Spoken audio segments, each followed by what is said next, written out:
Imagine having a closer relationship to your teenage children, to your wife, and to potentially 10xing your business in terms of revenue generation. Well, our guest today, Mr. Kirn, who is 45 years old. He is a chief operating officer and the owner of a company called Digital Scoreboards, which is a Jumbotron video board company, says that is what he has experienced and what he potentially will experience as a result of being consistently alcohol-free. He's 93 days alcohol-free as we recorded this.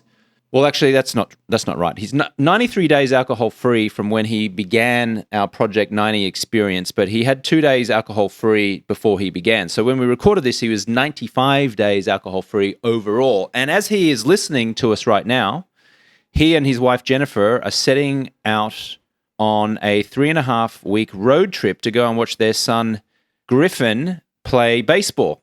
Griffin plays for Quincy University in Illinois. He's a pitcher for Quincy University, and he's playing baseball for the next 3.5 weeks. And Chris and his wife, Jennifer, have decided to jump in in Chris's parents' RV motor coach and drive around to watch their son, Griffin, the next 3.5 weeks. Pretty exciting. I love going on road trips. So much fun.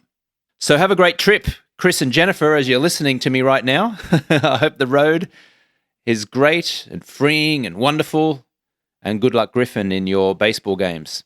Just before we listen to this upcoming conversation with Chris, just a reminder that if you would like to get your hands on my alcohol freedom formula, which walks folks through the process that we give to clients during Project 90, then you can go to alcoholfreelifestyle.com/guide, and I will send that out to you. Likewise, there is a link to that guide in the description of this podcast. You can just click on that, enter your details, I'll send it out to you.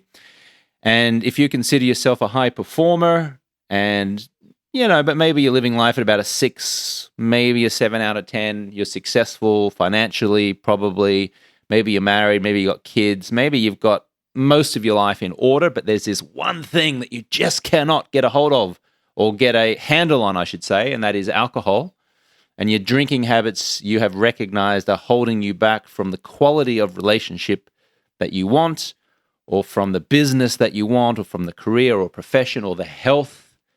If you feel your health sliding in a direction that you don't want it to be headed in, and instead you would like to make a change, then I invite you to consider joining us in our Project 90 experience.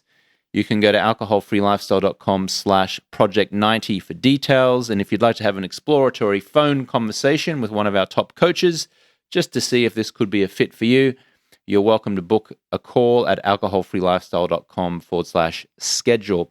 And just a reminder that the links to those things are in the description of this very podcast. And thank you so much to all of the listeners who have left a review of the podcast. Thank you. That really helps us to get to more people like yourself and really inspire them to make a change. And the invitation is there. If you'd like to leave a review of this podcast, please do so. Chris Kirn, who we're about to hear from, was a listener. In fact, you'll hear him talk about how he was on a 4-hour road trip himself, and he started listening to this very podcast and listening to a lot of the success stories, and that inspired him to become a client of ours and take action, and his life is transforming right before our eyes.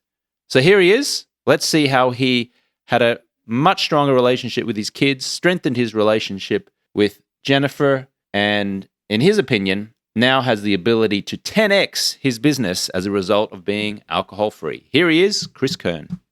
We just got back from the wellness weekend in Austin, Texas. Chris, how was your experience there? Yeah, we had a great time. It was the content was good. The classes, the breakout sessions, those were great. But really for me, meeting so many people that have either gone through the program with me or prior to me going through it, or even people that are still in it now, it was wonderful just to be within the community. Tell us a little bit about you and your wife and your children and what you do professionally, Chris. Yeah, you bet. So I'm 45 years old. I've been married for 21 years. I've got a 19-year-old son who's in college.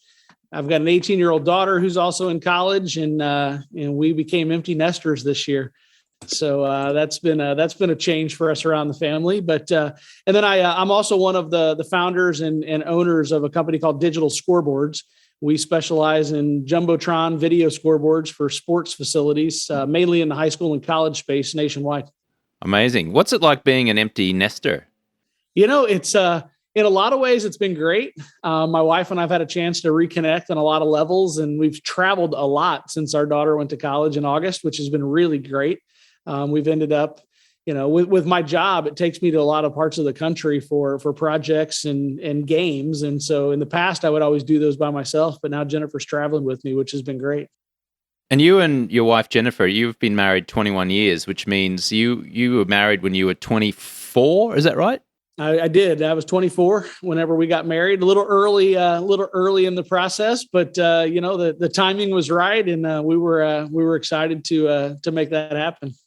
I mean, you say a little early in the process. It depends which part of the US or which part of the world you live in, right? Like culture really does affect whether we consider you getting married early or getting married late. To me, it seems getting married kind of early, because I grew up in Australian culture where it was like, think about that late 20s or early mid 30s. But did you have some different cultural conditioning where you grew up? Yeah, that's a great point, James. I mean, I did grow up in the Midwest, from Missouri, tight knit community. My wife's from Illinois, only about an hour away from where I lived. We were both professionals. I got into the workforce early. I didn't spend a lot of time in higher education. I left higher education early for a career path. And so when a lot of my friends were finishing college at 22, 23, 24 years old, I was already kind of in an executive role at a national advertising company. So even the career path was a little fast for me, which therefore made, the personal life path happen a little faster as well. And so my wife had a great corporate job in St. Louis, Missouri, and I was in St. Louis, Missouri when we met. And naturally, to your point, culturally, people do get married a little younger in the Midwest, it seems like, especially in more rural parts of the country. And that's what Jennifer and I were, used to. And that's exactly what kind of the path we followed. Yeah. We're talking about culturally and cultural conditioning, I guess. So let's just segue into your relationship with alcohol. It's growing up in St. Louis, you said, right? St. Louis? Yeah, an hour south of St. Louis, I grew up. Yeah. Just a little side note, actually, before we get into this. When I was a sports center anchor on ESPN, I would always get in trouble from my producer when I was hosting the show. I'd be doing the baseball highlights, and I would sometimes see the word St. Louis on my notes or sometimes on a teleprompter. And I grew up thinking that St. Louis was pronounced St. Louis. So I would go, the St. Louis, here we go now. We go to St. Louis, the St. Louis Cardinals, blah, blah, blah. And my producer in my ear would say, it's St. Louis. It's St. Louis with an S. And I get in trouble all the time. Anyway, just a little side story there. So culturally growing up, what role did alcohol play in your life and your friends and family growing up in St. Louis? Yeah, so we come from a pretty heavy drinking culture, right? I mean, you had the home of Anheuser-Busch was in St. Louis, and and advertising and marketing and picnics and church events and everything else. There was always alcohol present, and and this is not a knock on my family or my upbringing or anything else, because it's truly generational.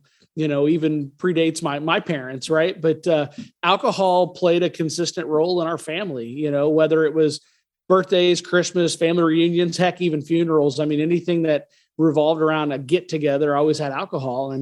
And I probably started my drinking career somewhere around 15 years old. Was probably about whenever I started to get into alcohol in the manner in which I did, which led me 30 years later to be like, man, I want to make a change. 30 years later, you decided to make a change. Yeah.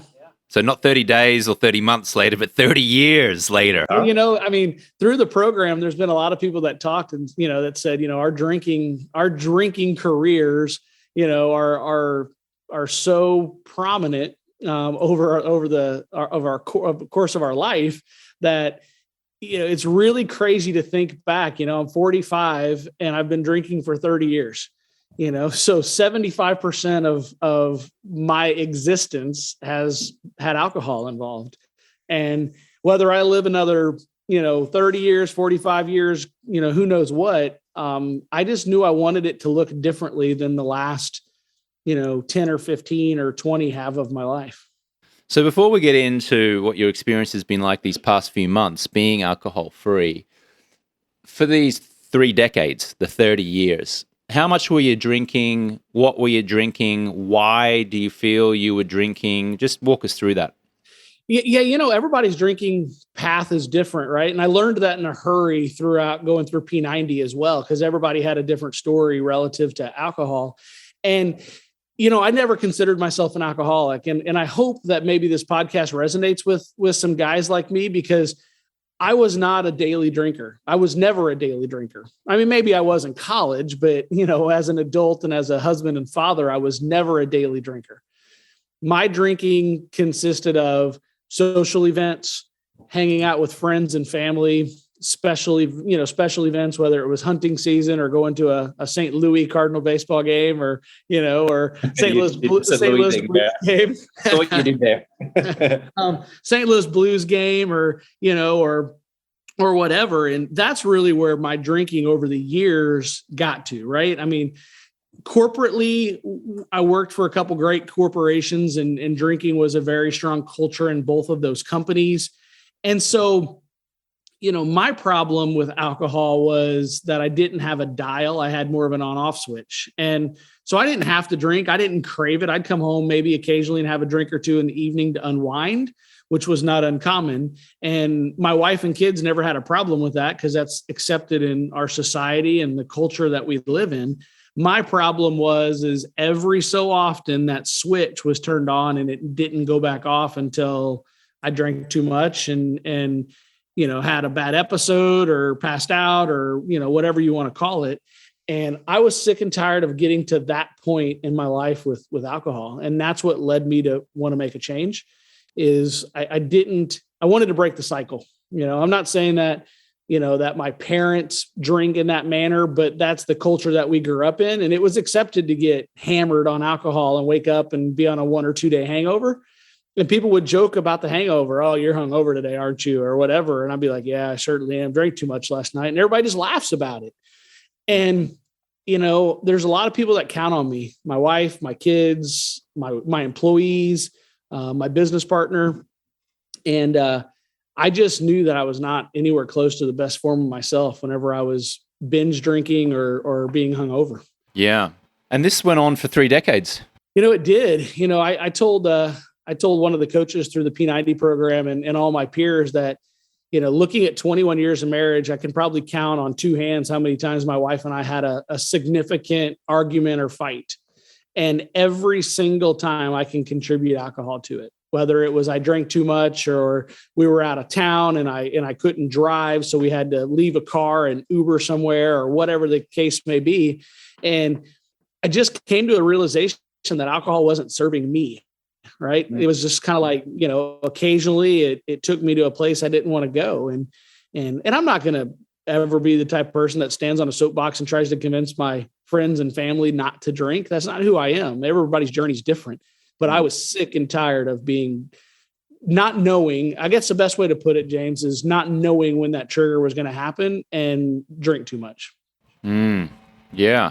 And you said you haven't fought much with Jennifer over the years, which is great. It sounds like you guys have got a beautiful, conscious relationship. Would you describe it that way?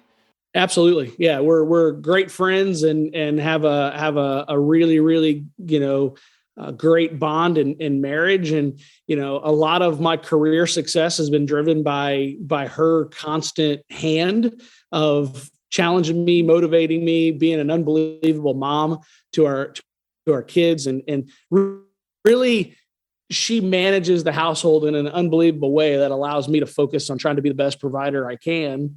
And so our marriage is really, really good. And I'm incredibly fortunate to have her. Yeah. Amazing. Was there a time over the 3 decades that Jennifer said something to you about your drinking specifically, or where you may have brought it up specifically to her? Absolutely. And that was one of the leading factors of me looking for an outlet to say, okay, where do I go to get my drinking under control? there were numerous times where she'd come to me and she'd be like, listen, you've got to quit drinking. You've got to get this under control. You need to go get help. And it really, what I think from a male's perspective, it was that bravado of, I don't have a problem. I can quit any day. Right. And then I'd quit for 30 or 45 days and prove it to myself and to her that I didn't have to drink. And I would say over the last 30 years of drinking, the longest I've probably gone is maybe 45 or 50 days. And, at any given time. And when you think about that, that's, that's a lot of alcohol that you drink in that amount of time. And so she'd come to me and be like, hey, can you please stop? Or can you quit drinking? Or I'm afraid you're going to hurt yourself or hurt somebody else or, whatever. And she continued to bring that up, but it would only happen maybe twice a year. Cause that's about all that I was getting really drunk, was about 2 or 3 times a year. And, so she would bring it up a lot, and I hated disappointing her and letting her down. But I think we've been together so long that I've seen the lowest of lows with her, and she's seen the lowest of lows of me. And the pain wasn't strong enough for me to truly slam my fist on the table and say, man, I'm going to fix this once and for all. And then it finally got there this October. What happened this October? Yeah, letting your wife down is never a good thing, but letting your kids down is exceptionally brutal. And I traveled out of town to go spend a weekend with my son at college. He's a college athlete, plays baseball, and super proud of him and my daughter both. But incredibly proud of him and how hard he works on the baseball side. And I was excited to go out of town and spend the weekend with him and meet up with his college buddies. And we were going to play in a golf tournament and just kind of have a guy's weekend. And I made a promise to my wife that morning when I left the house to drive the 3.5 hours up to see him that I would not get drunk. And I promised Griffin that I wouldn't get drunk either. And that was my true intention. But as the day wore on and more drinks flowed, and I was with a bunch of 19 to 22 or 23-year-olds that are college athletes and drinkers, that I fell into that trap, and I got way too intoxicated and woke up the next morning with a tremendous amount of frustration and shame and disappointment in myself. And there was nobody to blame but myself. And so it was like, damn it, Chris, I own every ounce of my life with work and self-awareness and responsibility. Why am I not owning this piece of my life? And so, yeah, that day, that Sunday, when I woke up, I had a full day by myself in the truck traveling back and thought, all right, and I told myself, I told myself out loud in the truck that day, I'm done. Like, I'm done drinking. I don't know what it looks like. I don't know how to do it, but I'm finished.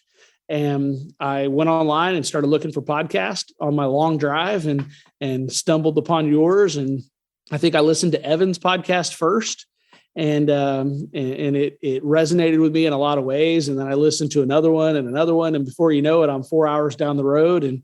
And I came home that night. My wife was super upset with me and expressed that frustration. And I promised her that, hey, I will get a handle on this. Like, I'm sick and tired of letting people down. And so day later, I found your program. I did an exploratory call and joined a couple days later. Wow. Amazing. So what were you thinking on that 4.5 hour drive back when you were listening to some of the episodes on this very podcast? I guess you mentioned one of our former clients, Evan's story that you listened to, and you must have listened to a few other people as well. What was the story going on in your head as you were listening to them sharing their story? One of the things that really resonated with me, James, is that, I never considered myself an alcoholic. I would have never considered an Alcoholics Anonymous type of a program, because everything in my life is half glass full, not glass half empty. And I live my life like that with friends and family and career. And I love life. I love life. I have a lot of fun. And one of the things that resonated with me is this is a way, the program showed me a way, or what I could hear from the people on the other side of the microphone on that podcast, is that they embraced the program. They enjoyed the program. And it was cast in more of a positive light than it was a negative light to quit drinking. And I didn't know what that looked like, like every single thing we do in a social setting as a married couple, as a family, extended family and friends revolves around alcohol. Like the first 30 days in the Project 90 program, all 4 weeks we had a trip planned with family and friends that were around going to wineries, breweries, all of that stuff. And it was brutal, but I white knuckled it. I gutted it out. And I realized quickly that I could have a really good time with people and still do it without having to drink. And it was just reframing, it was reprogramming my brain to think differently. Because in the past, I always thought, you got to drink to have fun. You got to drink to dance. You got to drink to do this. And I've realized now over 95 days, I think, since my last drink, that you really don't have to. Like, I'm having a lot of fun in life right now, and there's no alcohol involved. Talk us through what it was like going to a winery and a brewery and a vineyard, I guess it was, in those first 30 days. Just describe where you were, who you were with, what your friends were doing, how you were feeling. Yeah, you bet. So in Southern Missouri and Southern Illinois, there's this thing called in Southern Illinois in particular, there's this thing called the Southern Illinois Wine Trail and Southern Illinois Beer Trail. And there's all these really cool, eclectic microbreweries and wineries that have popped up over a couple 100-mile stretch of highway in Southern Illinois. My wife's family, her three brothers, own a farm in Southern Illinois, which is right smack dab on the middle of the beer and wine trail. And so we love to go over there. We love to go over there and spend time with them. We hunt there. We boat in the area, all of those things. But in the fall, which is, I started this program in October, late October. So in the fall, it's a gorgeous time to be down there. The trees are changing, the colors are changing. And we just ride from brewery to brewery to winery and have one drink here and one drink there and just spend a fun day. And so that particular, one of the first weekends I'm thinking about was with Jennifer's whole family. It was her three brothers, which I love dearly. They're great guys, and their wives, and Jennifer and I. And I was the only one that didn't drink. And, they challenged me a couple of times, like, why aren't you drinking? Or what are you drinking there? Or, those different kind of questions. And I took a lot of the advice out of the program and I just tried to own it, right? Hey guys, I'm not drinking right now. I didn't have to tell them why. I didn't have to tell them, I was thinking about never drinking again. I just said, hey guys, I'm not drinking today. And once you got past that initial punch in the gut, oh, how's this going to sound when I say it? You realize that people really just don't care, right? Like, they're on their own journey. And if they want to have 12 beers or 2 bottles of wine or whatever, who am I to say that they shouldn't or stand in their way? I'm still going to have a good time with them regardless. So that was the first weekend. And then fast forward 2 weeks later, it's hunting season, and hunting season in the past was a 3 or 4 day bender, right? You would get over to the cabin on Wednesday and drink Wednesday, Thursday, Friday, Saturday, and drive home Sunday. And I got to the cabin and with same guys, brother-in-laws and friends, and went a whole weekend there without drinking. So I'm 30 days into the program, and I've been tested in 2 really, really hard places. And once I got through those, I'm like, man, I know I can do this. Like, it feels good to know I have the power over this. And so that's kind of, I remember a couple of the guys in the program being like, holy cow, like, you were like running the gauntlet right out of the gates with this whole alcohol free thing. And so that's how that played out early in the program. What did your hunting friends say to you? Yeah, at one time, I think one of my brother-in-laws tried to slip something into one of my drinks, and everybody kind of laughed. And I certainly didn't let it, didn't let it upset me in any way, shape, or form. I mean, I love the guys and love spending time with them. And so, it was kind of that same way. Like, there was a former client of yours who graduated out of the program maybe 30-ish days ago, Christian Lee from the UK. He and I really connected throughout the program, and he had reached out and gave me some advice. And he said, when you get to the cabin and you get to the hunting camp, just go after it. Like, right away, just own it. Walk in the door, get it out of the way, and say, hey guys, I'm not drinking and I'm going to have a great time this weekend. And I had already been thinking about doing that. And that's exactly how I handled it. I walked in the cabin, everybody's sitting around the big banquet table in the kitchen. And I wasn't in there 3 minutes and I was being offered a drink. And I just said right away, hey guys, I'm going to have a great time this weekend, but I'm going to do it without a drink. And they're like, what in the hell is wrong with you? And I'm like, nothing's wrong with me. I'm just not going to drink this weekend. And they never said another word about it the 4 days we were together, other than the next night when one of them tried to, play a prank on me. And we all laughed about it and moved on. Well, I'm glad you laughed about it. I kind of laughed about it when it happened to me in about May of 2010, when I was 2 months alcohol-free at that stage. I'd quit in March of 2010 in Austin, Texas. And then in May, I found myself in New York City. I was in the Lower East Side in some bar with my friend Zach, his brother Nick. And they knew. I told them that I was now 60 days alcohol-free and I wasn't drinking. So Zach said, oh, I'm going to the bar. You want a drink? What do you want? And I said, grab me a soda water. So he went off to the bar. And when he came back, he handed me what I thought was a glass of soda water. It had, ice in it. It was in one of those glasses that, looked like it may have been a vodka and soda.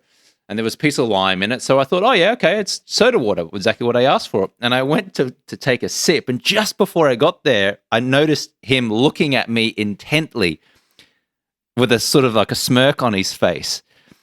And then I stopped and I said, did you put vodka in this? And he went, yeah, I did. And I put the drink down and I said to him, and excuse my foul language here, I'm about to use a very Australian kind of slang curse word. I said, you wanker. And I kind of giggled a little bit, but internally I was thinking, I'm kind of pissed off. I'm kind of pissed that I've explained that I'm alcohol free. I don't want to drink. I don't intend to drink. And this is someone that I'd known for many years who thought that it would be funny to slip a drink into my glass. So I didn't let on that I was pissed off, but internally I was pissed off. I kind of went along with the joke. But isn't that amazing at how even great friends, seemingly great friends at least, can know you for many years and still think that it's okay to play a little joke on you and slip alcohol into your drink despite your, intention not to drink alcohol. I mean, that's cultural conditioning. That's proof of cultural conditioning right there, isn't it?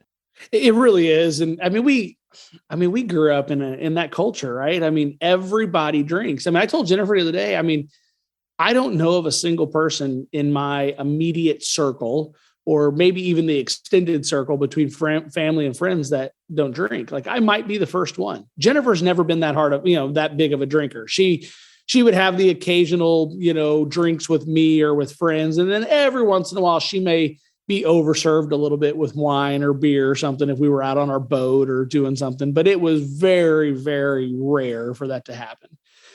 But when I look at our network and the people that are around me, man, I really don't know of anybody that doesn't drink. And so I'm like, I don't know. The older I get, I actually kind of like being a little different and not having to go with the flow and fit into a certain box with the rest of the culture. And it kind of feels, it definitely feels different, but it feels damn good too. I was on a plane just yesterday, actually Monday, it was my Monday flight. I had to go to Atlanta for a meeting, and I was in first class. 20 seats were in first class, and it was a noon flight. So it was noon on a Monday, and I was in the fifth row. So everybody was in front of me. And I got up to go to the restroom about halfway through the flight, and I counted, and 17 out of the 20 seats had a drink, and wow. three of us did not. And I would have never have paid attention to that in the past, because I might have been one of the guys that had a drink sitting in front of me, because all I had to do when I got to Atlanta was get in a hotel room and start cranking out work on my computer. So, I could have had 2 or 3 drinks and not batted an eye, but talk about being in the minority, when you're 3 of 20 not drinking at noon on a Monday, that was interesting to me.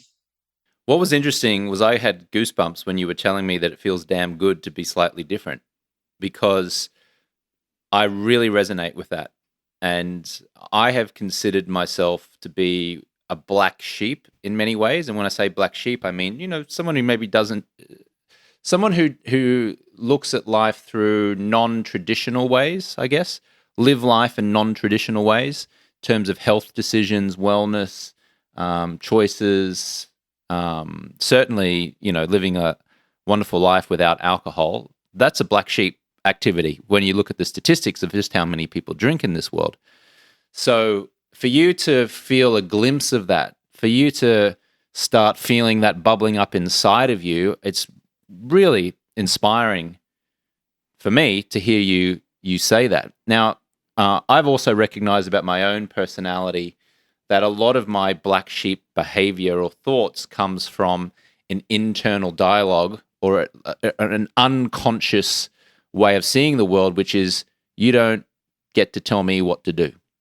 And I've done a lot of self-development work and therapy work to realize that goes all the way back to when I was a little boy, and my mum would, quote unquote, force me to take speech and drama lessons and give a speech at the end of a rugby season when I didn't really want to. And, she absolutely had my best interests at heart. She was just trying to help me turn into the fine human being that I clearly am today.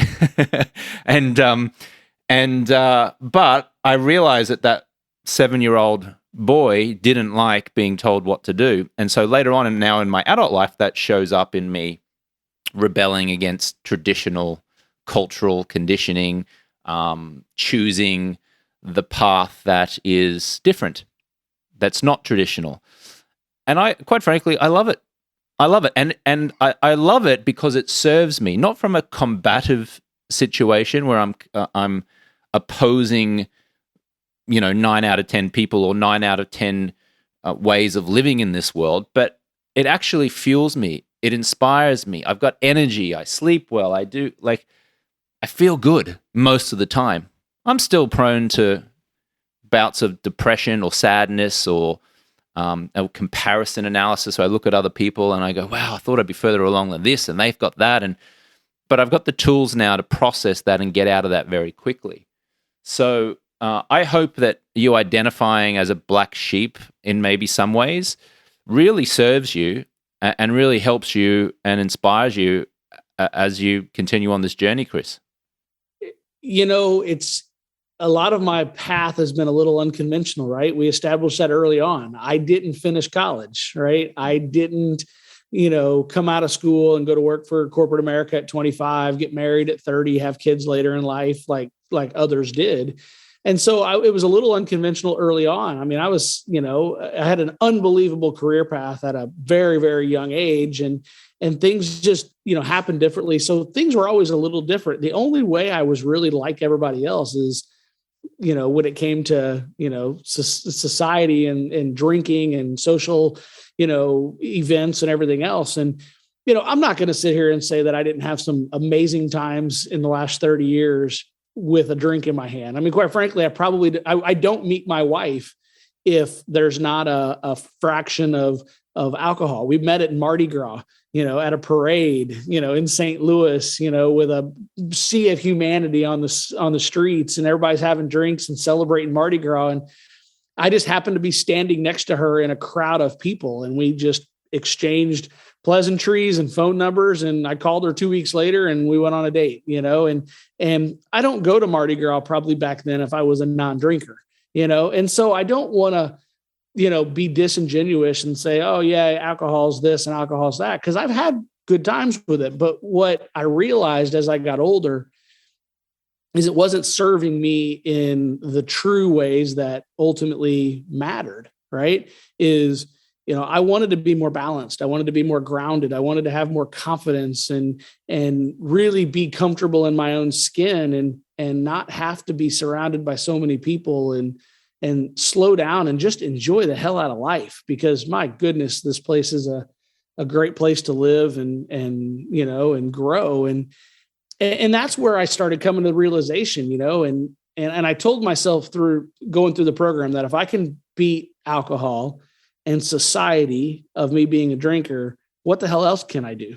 And I know I shared this with you in Austin, and I really mean this, but I've been a goals guy my whole life, my whole career. Since I was probably 23 years old, I would build goals, put them to paper, hold myself accountable, but they were always career and finance and a little bit of relationship with Jennifer, related, but what I've realized quickly is they weren't big enough. Like being alcohol free, it's almost like the whiteboard is completely erased. And it's like, okay, build your goals, but damn it, build them bigger than you ever have, because there's really nothing standing in my way.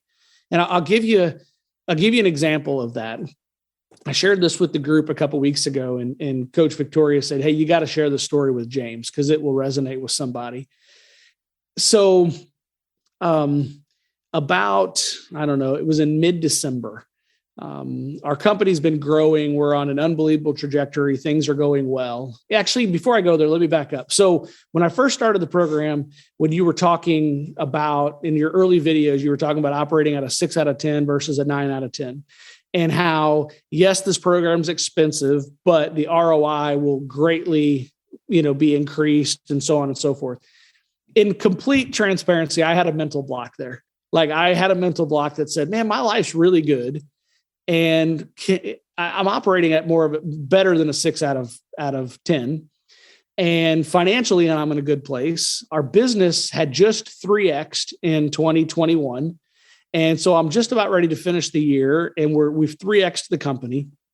And I'm thinking, man, that's not true. And so the whole time I was thinking, this program is going to help me personally and relationship wise with my wife and my 2 beautiful kids. But I never really related it to work because I had a mental block there. I thought, work's going too well. Being alcohol free is not really going to impact that. So fast forward to mid-December. My business partner challenges me to find my right-hand person. He's like, you've got to find the next you to work in the company. And so I was super clear-headed. I was 60 days alcohol free. And I contacted somebody that I thought would be interested, but I knew it was going to come with a tremendous amount of angst and a little bit of drama, because we were essentially hiring him away from our largest and most important vendor partner. But my intent was right. I was genuine in what I wanted to do. It was not coming from a place of wanting to hurt that other company or anything else, but I wanted this other gentleman on my team, and I wanted him on my team in the worst kind of ways. I can honestly tell you, and it worked out. So he started about 2 weeks ago, and he's doing a great job for us already. We went through about 3 or 4 weeks of negotiation with our vendor partner, and everything's settled in a place that it should have, and both parties are going to be fine. Blake this guy I hired will help us grow our company exponentially for years to come. And I can tell you, if I would have been drinking, I would not have had a clear enough head to be confident enough to engage in that negotiation. Because that was some of the toughest negotiation that I've done in my professional career. And it was done in a manner in which I was super confident and super comfortable that I was doing the right thing for our company, my family, and our new employees' family. And so going back to the mental block I had with alcohol free, there's no question that the ROI was there, and it will pay for itself more than tenfold, not only personally, but now professionally as well. Thank you for sharing that story, Chris. That's powerful, isn't it? It's challenging to really figure out how investing in 90 days of not drinking can give you a financial ROI. It is challenging to figure that out, isn't it? It's only when you're in it and you've got the toxins out of the system, and now you're sleeping better, and you've got greater clarity and focus and strategy and energy and positivity, that you can then see how all of that is resulting in better professional decision making or better relationships with your wife or husband or children, which then shows up when you making better decisions in your business, which then shows up in doing an additional deal or making a great hire, which then has the potential to give you a 3x, 5x, 10x return. Because it's very easy for business programs to say, hey, if you follow this funnel, or if you do this, you will 2x or 3x your money, right? Because you're putting in money, for $1 of advertising spend, you can see you get 3x, 5x, 10x back, whatever that may be in your business. But to actually say, hey, guess what? Giving up alcohol will give you that 10x return. That's a little bit harder for the human mind to comprehend. Well, yeah. I mean, I thought to myself, I loved bourbon. I loved good bourbon. I had a bunch of good bourbon in my bar, and I spent a lot of money in a year's time on alcohol, whether it was going out to dinner with wine and bourbon and beer and everything else, or buying it for the house. And so when we kept talking about ROI early in the program, my simple mind would immediately go to, okay, well, how much do I spend annually on alcohol versus what's this program going to cost me? And that's where my mind kept going on ROI from a dollars and cents perspective. And then I knew I was going to get the ROI from my personal life and my relationships. That part I understood loud and clear. But the financial impact I was having a hard time wrapping my head around. And now I can see it crystal clear. I mean, I really honestly can see it crystal clear. And I have a clear vision for where we are taking this company now. And I probably didn't have that as much 12 or 18 months ago as I do now. What do you think the potential is in terms of number of X return on your choice to quit drinking? What do you think it has the potential to generate you in the years to come? Ooh, that's an incredible question, James. And I honestly don't know how I put a finger on it. I will tell you that the gentleman that we hired that started 2 weeks ago is cut from the exact same cloth as I am, as far as his dedication, his work ethic, his craftsmanship of what he does. And he cares about his customers tremendously. So if he just does what I have done in the past from a sales and revenue and profit standpoint, I mean, our company will be, probably, 10 times larger than it was in 2020. And in the single best negotiation, even more than selling some of the amazing projects that I've sold, the single best negotiation in sale I made, if that's what you want to call it, was bringing him onto our team, because I know he's going to help us get to that point. And once again, it goes back. I promised with every fabric of my being, I would not have had the confidence to enter into those conversations with our vendor partner company to navigate that if I was hungover or even had alcohol in my system, probably. And so from a return on investment, it's honestly, it's not even close.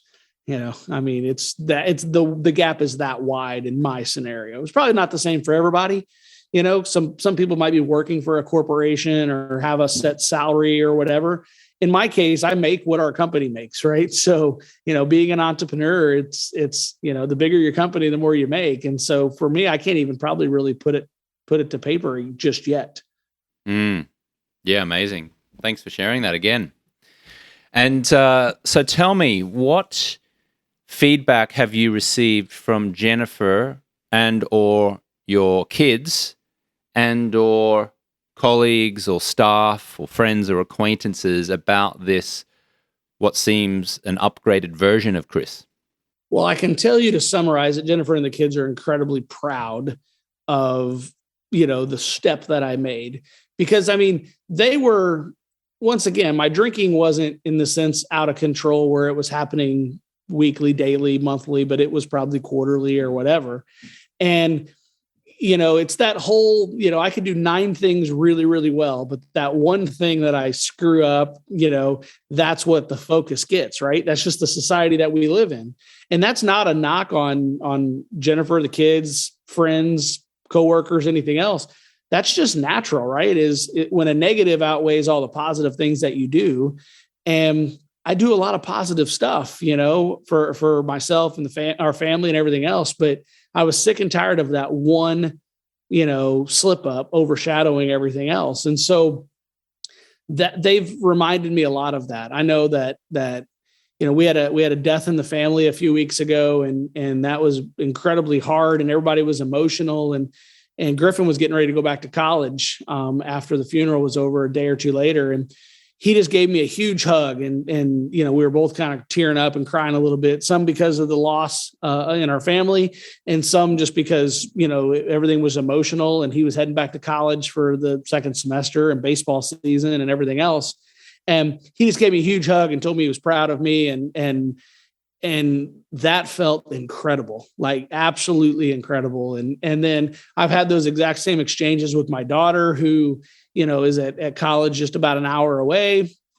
And then naturally with Jennifer, it's just, I think the way I would summarize it is it's contentment, right? Like everybody right now believes that I won't drink again or won't slip up again. And they're comfortable and content in knowing that. And I just think the confidence that they have in me is so much higher than it ever was, because nobody knew when that next drunk was going to come. And now I think that everybody knows that that's not going to happen. And one of the things I shared with the group is, like for me, the group was incredible accountability. The Project 90 group, and I was probably in it active with 30 or 40 members during my 90 days, fluctuating in and out of the program. And I've made some incredible friendships and some guys that I will stay in contact with for years and years to come, which is really cool, because who would have thought that you would have gotten really good friends out of the program too. But I really wanted to make sure my wife and kids held me accountable through the program. So maybe every month, every 30 days throughout the program, I might drop them a text or something like that. And then I wrote them a letter in about 60 days. And then I wrote them a letter at the end of the program as well, just to let them know how the journey was going and what I was learning and how I was feeling. And to me, I think I do better putting my feelings to paper a lot of times than I do vocalizing them. And I don't know, that's just how I communicate better, I guess. And the feedback I got from Jennifer and the kids through those processes were really good. And so, yeah, it feels pretty awesome. Mm.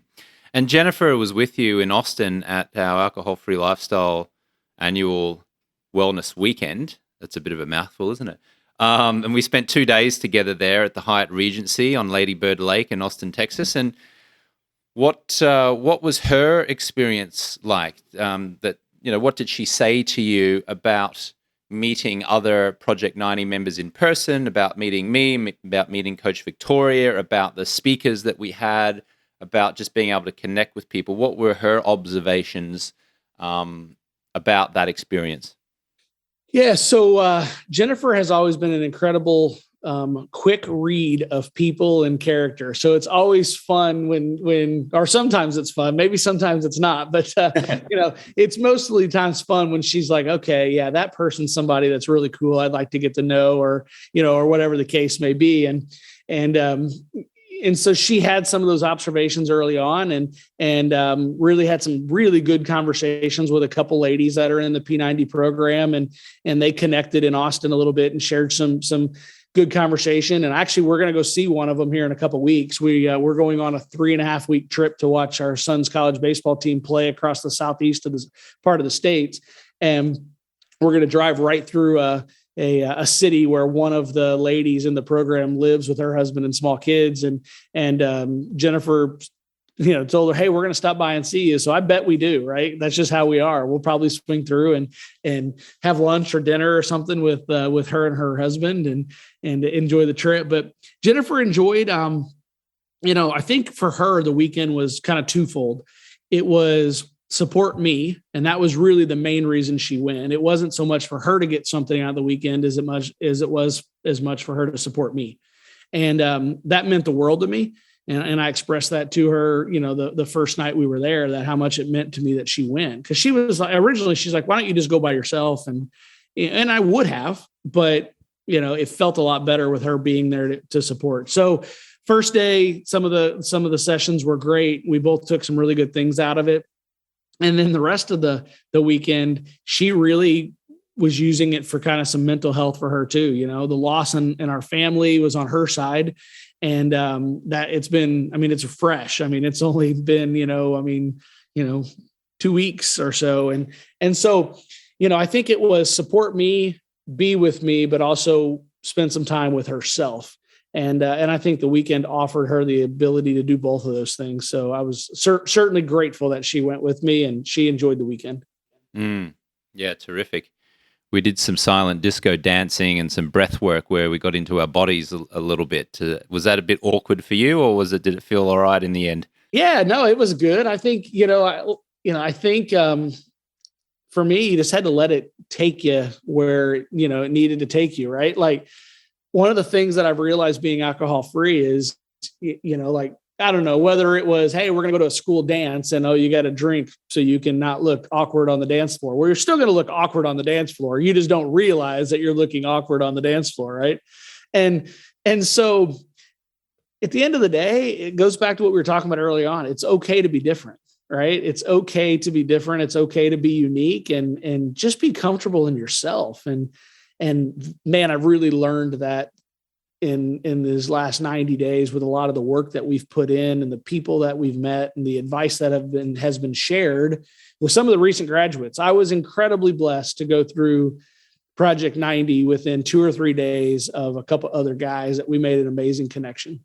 And I will forever be grateful for being in the group with a couple of those guys. When my 90 day would have been 92 for another one and 95 for the other one. So we were all within 5 days of graduating out of the program together.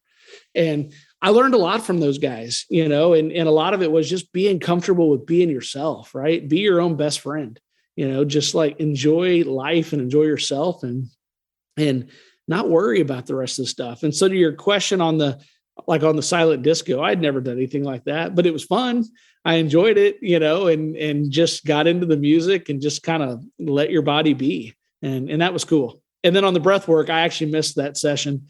I had promised my wife I would do a little shopping with her and spend some quality time with her away from the group. And so I found the opportunity late on Saturday to sneak away and go spend some quality time with Jennifer. So I had heard from some of the other guys in the group that it was a great session as well, but I can't admit to being at that one. Yeah. Nice one. Yeah. The silent disco is really designed to have people dance and get in their body without needing a stimulant or without needing alcohol or anything. It's just, and a lot of folks, myself included, said they felt very awkward in the first 5 minutes or so. I feel awkward. You put on these headsets and you're listening to music and then you're dancing and you're with these people that you've only met in person the day before, or maybe you've only seen on a screen for a couple of months, and there's no alcohol, there's no drugs, there's no nothing. And it's the middle of the afternoon and you start jumping around and dancing and it's awkward. It feels awkward in the first 5 minutes. And then as you move along, you start to feel less awkward. And then in the end, you're doing kind of like tiger moves along the carpet. You've got to jump it up and down. The funniest thing was when the facilitator of the silent disco said, all right, now I want you to dance like you're your grandma who's just discovered she's got a brand new body. Yeah, that was great. I laughed hysterically at that. We had a breakout session the next morning coming out of the first day. And one of the questions you ask is, what were some of your learnings coming out of silent disco? And I don't remember if you called on me or I volunteered the information, but something that resonated with me was, in life, there's a tremendous amount of awkward situations, right? It doesn't matter if it's work or, a death in the family or dancing or, whatever. But what's the vehicle that helps you get through it, right? What's the positive energy, the positive vehicle that helps you get through it?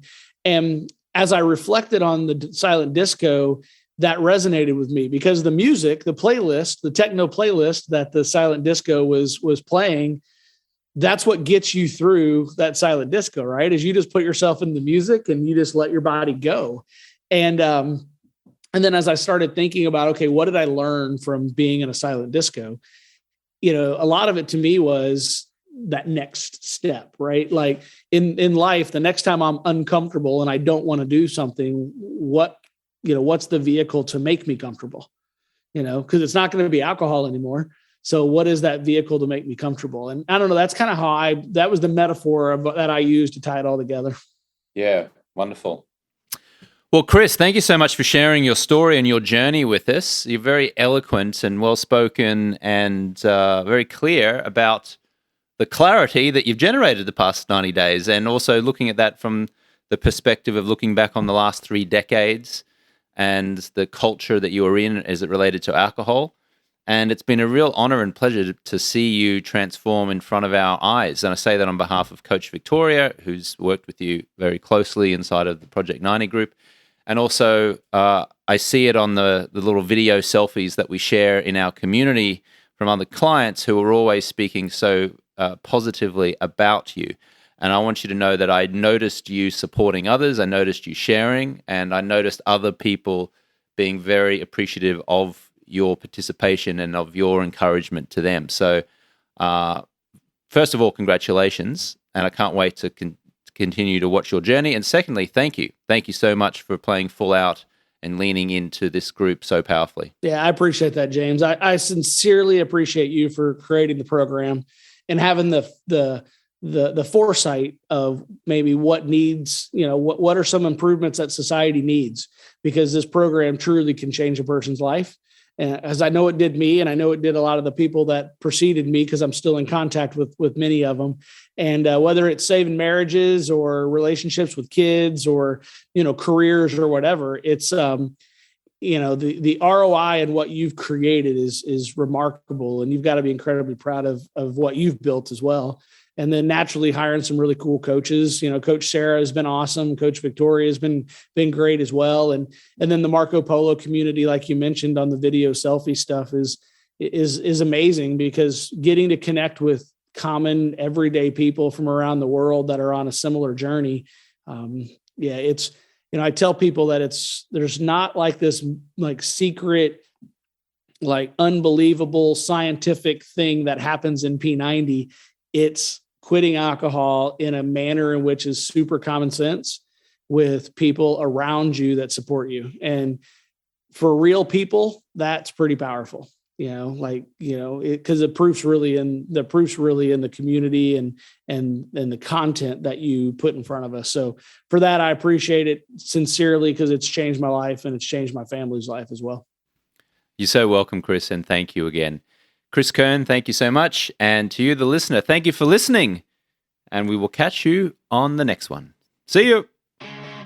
Thank you so much for listening to today's episode. I want to load you up with some free stuff. If you look in the show description, there's a link there to get my guide, which is the Alcohol Freedom Formula Guide. And in that guide, I will walk you through the process and system for successfully reducing or quitting alcohol. It's the same system and process that I give to my clients inside of Project 90. And if you would like to get your hands on that guide, you can click the link in the description part of this episode, or you can go to alcoholfreelifestyle.com/guide. Likewise, if you would like to be considered for Project 90 to join our community and get some accountability, some coaching, and have fun, achieve some goals over at least 90 days with our help and support, then you're invited to schedule a complimentary coaching call with one of my coaches. You can do that by clicking the link in the show description or going to alcoholfreelifestyle.com/schedule. Now, Project 90 is for over 30s only. And it's really for people who are ready to get long-term power over alcohol. You don't have to quit forever, but you will have to quit for at least 90 days with our support. Just a reminder, 95% of my content is free and plastered all over the internet. If you just Google James Swanwick and the word alcohol, you'll find that. For those of you who want additional support, if you want coaching, fun, accountability, if you realize that you can't do this on your own or you just plain don't want to, then I invite you to schedule that call and we can talk about if Project 90 is for you. If you would like to take some of my supplements, swanvitality.com is the website. I'll put a link in the show notes as well. I have a liver support product called Loving Liver, which I designed and specially formulated to help remove toxins from your liver after years of alcohol consumption. Again, there's a link in the show description. We've also got a green powder there, which turns into a green juice filled with amazing ingredients to support you and give you energy throughout the day. And there's also a magnesium product, which I take every night to help me prepare for sleep and to sleep through the night. So there's a few options there. Lastly, if this episode or the show in general has helped you or supported you in any way, I would so appreciate it if you would write a review. It really does help the show climb the rankings and expose the show to people who don't yet know about us. So if this show has benefited you in any way and you feel compelled to pay it forward, just writing a short little review, hopefully a nice one, will be so appreciated, and I will thank you immensely. Lastly, if you'd like to talk to me about anything at all, feel free to send me an email at james@alcoholfreelifestyle.com. I do read and respond to every email. And you can also follow me on Instagram at James Swanwick. Send me a message there. And I look forward to connecting with you soon. Catch you on the next one.